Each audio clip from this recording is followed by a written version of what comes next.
किसी से प्रेम करने की कोई विधि नहीं होती, परंतु पूजा करने की तो कई विधियां हैं। आपके भक्त इन्हीं विधियों के अनुसार आपकी पूजा और भक्ति करते हैं। हे अर्जुन, पूजा मन की साधना होती है और मन की साधना का विधि से क्या लेना देना। ये विधियां तो बनाने वालों ने बना दी हैं। मैं उन विधियों द्वारा पूजा करने वालों की पूजा भी स्वीकार कर लेता हूं, परंतु मैं ये नहीं देखता कि मेरा भक्त विधि अनुसार पूजा कर रहा है या नहीं। केवल पूजा करने वाले की भावना देखता हूं, उसके मन में मेरे प्रति प्रेम और भक्ति भाव है या नहीं, ये देखता हूं। जिस पूजा में विधि ही विधि हो और प्रेम तथा भक्ति ना हो, उस पूजा द्वारा कोई भी मुझे प्राप्त नहीं कर सकता। वाह प्रभु वाह। हे अर्जुन, तू परम भाग्यवान है जो तूने मेरा विराट स्वरूप और चतुर्भुज रूप दोनों ही के दर्शन कर लिए। हे दया सागर, आपकी इस दया के लिए मैं आभारी हूं। आपके विराट और चतुर्भुज रूप के दर्शनों के बाद मेरा मन सारे विकारों से मुक्त हो गया है। मेरे सारे भ्रम टूटकर बिखर गए हैं। अब मैं तन मन से अपने आप को आपके श्री चरणों में समर्पित करता हूं। हे स्वामी, अपने भक्त के इस तुच्छ समर्पण को स्वीकार कीजिए और आज्ञा दीजिए। मैं आपकी हर आज्ञा का पालन करूंगा। हे भक्त, मैं तुम्हारे इस समर्पण को स्वीकार करता हूं। तुम हमेशा ही मेरी दया दृष्टि में रहे हो, इसलिए मैंने गोपनीय से गोपनीय ज्ञान भी तुम्हें प्रदान किया है। इससे पहले कि मैं तुम्हें धर्म युद्ध और आक्रमण करने की आज्ञा दूं, मैं चाहता हूं कि जो दिव्य ज्ञान मैंने तुम्हें प्रदान किया है, उसके बारे में कोई शंका या आशंका या कोई प्रश्न यदि तुम्हारे मन में हो तो मुझसे अभी पूछ लो, क्योंकि इसके पश्चात ऐसी ज्ञान योग और भक्त की बातें करने का फिर अवसर नहीं मिलेगा। इसलिए कुछ पूछना है तो अभी पूछ लो। हे माधव, अब इस मन में न किसी शंका के लिए कोई जगह रह गई है, न ही किसी आशंका के लिए। अब तो पूर्ण श्रद्धा और पूर्ण भक्ति से मेरा मन एक लहराते सागर की भांति आनंद से उमड़ रहा है।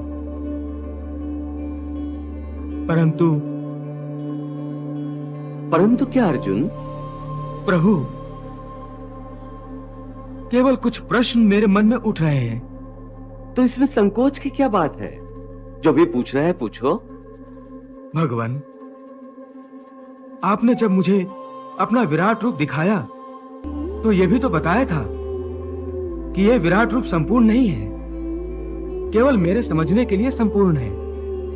इसका अर्थ है कि वास्तव में आप इतने विशाल, इतने विकराल हैं कि आपका कोई आकार ही नहीं बन सकता।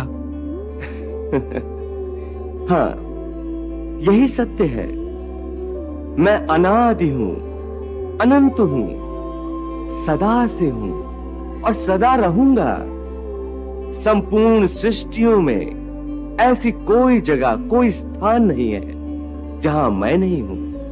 जल, थल और गगन में भी मैं ही हूं। इसलिए मेरा कोई आकार नहीं, मैं निराकार हूं। फिर आपने यह भी तो कहा था कि हाथी में भी आप हैं, गाय में भी आप हैं, चींटी में भी आप हैं। हाँ, यह भी सत्य है। तो फिर इस तरह तो आप साकार भी हैं। हाँ, जैसे इस समय मैं तुम्हारे सामने मानव अवतार में खड़ा हूं, यह भी मेरा साकार रूप है। इसके अतिरिक्त मेरे जो अवतार हुए हैं वो भी मैंने तुम्हें दिखाए हैं। ये सब आकार ही हैं, परंतु मेरा सच्चा और सबसे विशाल रूप निराकार है। तो ये सिद्ध हो गया कि आप निराकार भी हैं और साकार भी हैं। आपके भक्त जो आपको साकार समझते हैं वो आपके अवतारों की प्रतिमाएं बनाकर आपकी पूजा करते हैं, और जो भक्त आपको निराकार मानते हैं वो आपको निराकार रूप में पूजते हैं। इनमें से कौन सही है? वो जो आपकी प्रतिमाओं और मूर्तियों की पूजा करते हैं, या वो भक्त जो आपके निराकार रूप को पूजते हैं? हे अर्जुन, गलत कोई भी नहीं है। मेरे भक्त को मेरा रूप चराचर किसी वस्तु में भी दिखाई देता है तो वो मन में मेरा ही ध्यान करके उसे पूछता है। मेरे रूप या अवतारों की मूर्तियां बनाकर भी पूजा की जाती है। जिन्हें इन मूर्तियों में मेरा विशाल रूप दिखाई नहीं देता, वो मेरे अनादि और अनंत निराकार रूप की पूजा करते हैं। दोनों तरह के भक्त भक्ति के रास्ते पर चलते चलते मेरे परम धाम की ओर बढ़ते हैं। कोई बूढ़ा कमजोर है तो लाठी के सहारे चलता हुआ मुझ तक आता है। कोई बगैर लाठी का सहारा लिए आता है।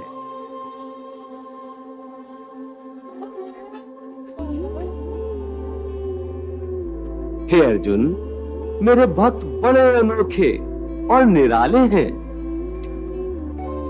कोई मुझे अपना पिता मानकर मुझसे बेटे का रिश्ता जोड़ लेता है, कोई मुझे माता मानता है तो कोई मुझे सखा मानता है, तो कोई मुझसे प्रेम का नाता जोड़ लेता है। जैसे गोकुल की गोपियां जो मेरे प्रेम में संसार की सारी रीत रिवाजों को भूल जाती हैं। उनकी आंखों में, उनके मन में हर जगह हर समय मेरा ही रूप समाया होता। सिद्ध साधु मुझसे प्रेम करने के लिए गोपियों के रूप में बार बार जन्म लेते हैं। तब भक्तों को उनकी भक्ति का बदला उनके मन चाहे रूप में देता हूँ। मैं उनका पिता भी हूँ, माता भी हूँ, सखा भी हूँ और प्रीतम भी मैं ही हूँ। तो क्या भक्त आपसे प्रेम भी कर सकता है? प्रेम ही तो भक्ति है। जिसके मन में प्रेम ना हो वो मेरा भक्त कैसे हो सकता है? सच पूछो तो मैं प्रेम ही प्रेम हूँ। प्रेम ही परमात्मा है। किसी से प्रेम करने की कोई विधि नहीं होती, परंतु पूजा करने की तो कई विधियां हैं। आपके भक्त इन्हीं विधियों के अनुसार आपकी पूजा और भक्ति करते हैं। हे अर्जुन, पूजा मन की साधना होती है और मन की साधना का विधि से क्या लेना देना?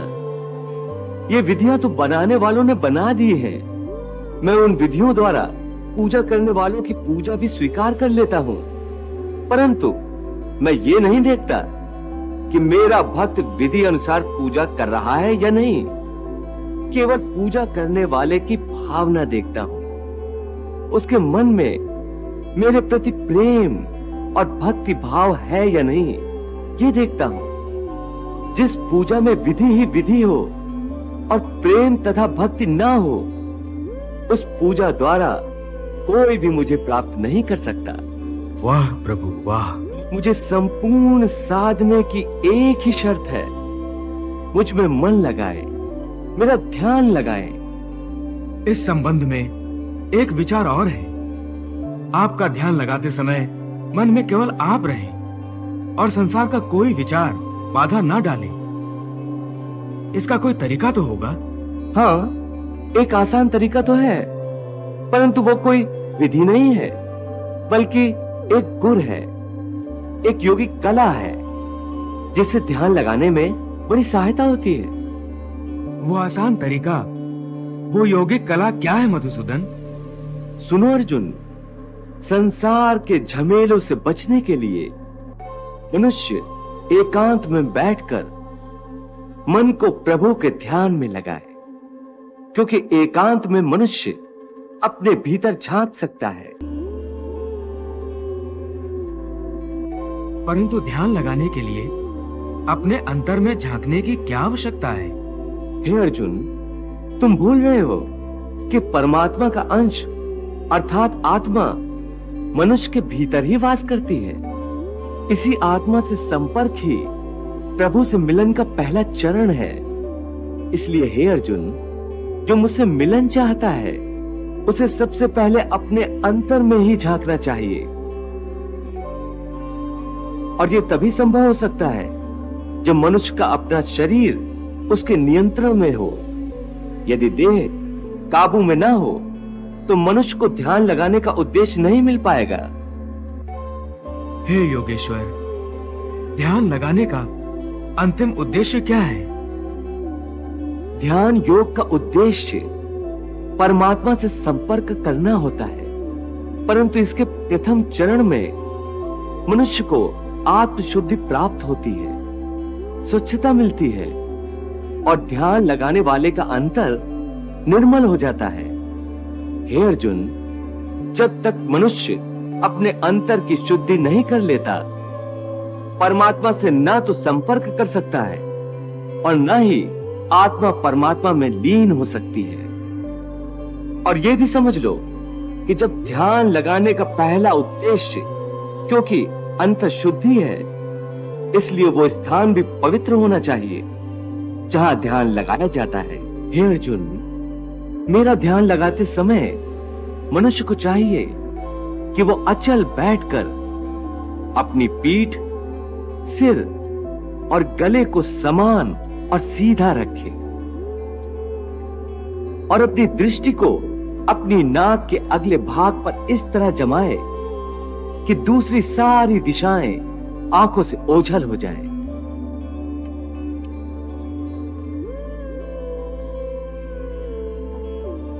ऐसा करने से अपने आसपास के वातावरण से उसकी इंद्रियों का संपर्क टूट जाएगा और मनुष्य अपने अंतर में मन लगा सकेगा।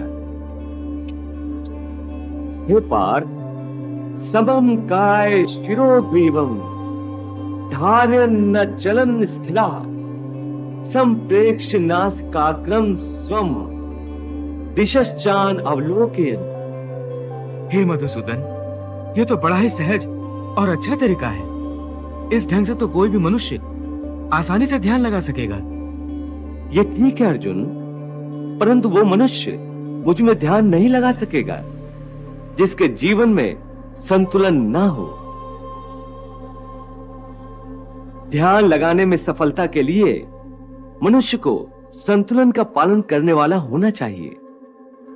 मेरे भक्त को चाहिए कि वो ना इतना खाए कि यूं लगे जैसे वो केवल खाने के लिए जीता है, ना ही इतना कम खाए कि हड्डियों का ढांचा बन जाए।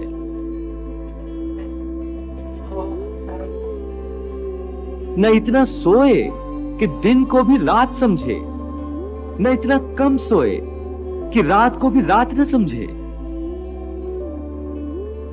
युक्त आहार विहारस्य युक्त चेष्टस्य कर्मसु युक्त स्वप्नावबोधस्य योगो भवति दुःखः। यदि सुख मिले तो खुशियों से नाचने न लगे और यदि दुख मिले तो रो रो कर अपने आप को हलकान न करे। दुख सुख की हवा के झोंकों से न भड़कने बुझने वाला मनुष्य उस दीपक की ज्योति की भांति होता है जो तेज हवा में भी सीधी और अडोल रहती है। यथा दीपो निवातस्थो नेन गते सोपमा स्मृता योगिनो यत् चित्तस्य युञ्जतो योगमात्मनः। हे योगेश्वर, ये दुख सुख, ये प्यारी नींद, ये भिन्न भिन्न और स्वादिष्ट भोजन तो आप ही का वरदान है। फिर इनका भरपूर आनंद ना लेना ध्यान योग के लिए क्या आवश्यक है? हे अर्जुन, मैंने सुखों की माया मनुष्य के लिए ही रची है। वो इन सुखों का आनंद अवश्य ले। मैं ये नहीं चाहता कि मनुष्य दुख में रहे, दरिद्रता में रहे। मैंने आनंद की रचना ही इसीलिए की है कि समस्त प्राणी जीवन में आनंद से रहे, परंतु इस आनंद में परमानंद को भूल जाएं। मैं ये नहीं चाहता इसलिए यदि कोई मनुष्य इस परमानंद को पाना चाहता है, अर्थात ध्यान योग द्वारा मुझ परमात्मा में लीन होना चाहता है, तो उसके लिए आवश्यक है कि वो इस माया में उलझा न रहे और मोक्ष प्राप्त करे। अन्यथा जन्म जन्मांतर के चक्रव्यूह में ऐसा फंस जाएगा कि निकल ही नहीं सकेगा।